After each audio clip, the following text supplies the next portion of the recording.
Assalamualaikum warahmatullahi wabarakatuh. Bismillah, alhamdulillah, syukurillah, wassalatu wassalamu ala rasulillah wa ala alihi washabihi wa man walah, amma ba'du. Para santriwan, santriwati kelas 2 rahimakumullah. Hadis kelima, larangan membuat model-model atau bid'ah. Hadis ini merupakan hadis kaidah yang agung, termasuk salah satu kaidah Islam dan termasuk salah satu yang mengumpulkan hikmah-hikmah kalam Rasulullah SAW. Dalam hadis ini ada anjuran untuk menghindari berbagai macam bid'ah dan anjuran menghindari kelompok yang menentang ahli sunnah. Diriwayatkan dari sahabat dari Ummul Mukminin, ya, Sayyidah Aisyah radhiyallahu anha. Beliau berkata, qala Rasulullah sallallahu alaihi wasallam, man ahdatsa fi amrina hadza ma laisa minhu fahuwa raddun. Yang artinya Rasulullah sallallahu alaihi wasallam bersabda, barang siapa yang memperbaharui di dalam urusan kami ini sesuatu yang tidak termasuk daripadanya. Awas ini. Ini menjadi kata-kata penting, tidak termasuk daripadanya, maka ia tertolak. Ini membuktikan bahwa ibadah seperti mandi, wudhu, puasa, dan sholat, apabila dikerjakan tidak sesuai dengan syariat, maka orang yang melakukannya ditolak. Ya. Misalnya wudhu tapi tadi tidak sesuai dengan syarat-syaratnya, puasa tidak sesuai dengan syarat-syaratnya, maka ditolak. Dan menunjukkan pula bahwa benda yang didapat melalui akad yang rusak itu wajib dikembalikan kepada yang punya dan tidak boleh dimiliki. Contoh, sampai membeli sesuatu tapi tidak sesuai dengan akadnya akad rusak. Ya. Contoh, ketika kita membeli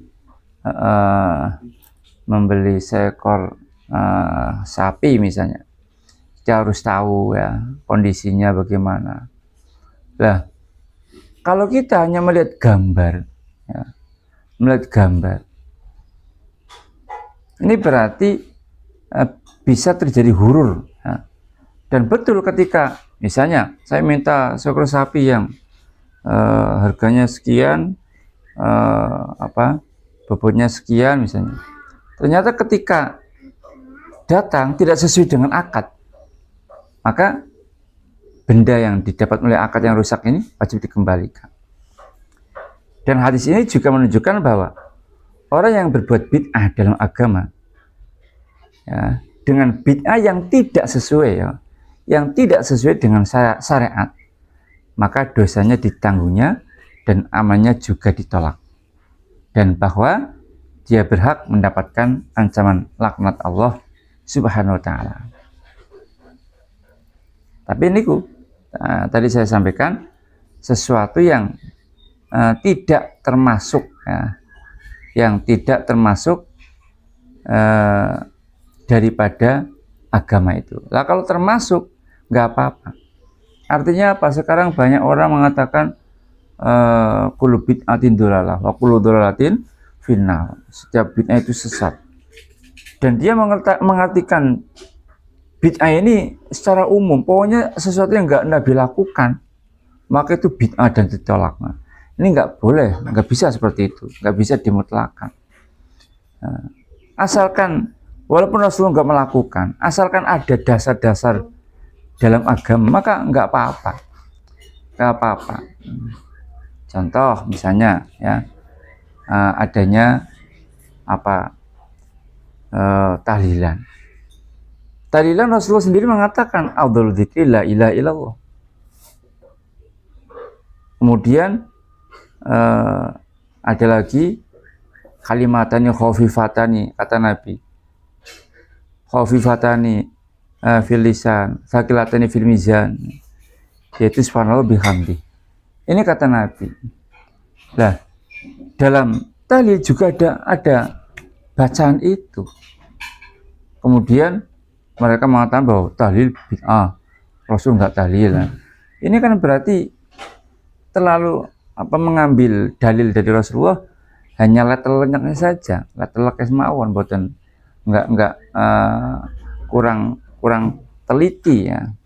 Jadi memang Nabi sendiri enggak melakukan tahlilan seperti yang kita kerjakan dengan urutan-urutan seperti yang kita kerjakan, tapi amalan-amalan yang ada dalam tahlil itu Nabi sendiri mengajarkan.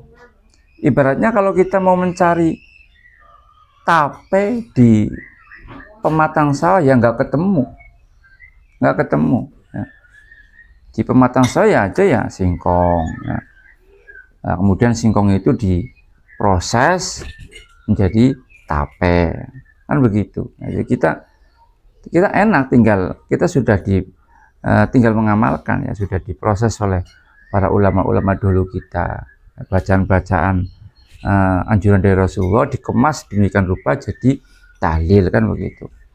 Jadi ini namanya pekerjaan ini ada dasarnya dari dalam agama, maka nggak apa-apa, bukan termasuk bid'ah. Nah, untuk lebih jelasnya mari kita simak pelajaran sebagai berikut. Wassalamualaikum warahmatullahi wabarakatuh.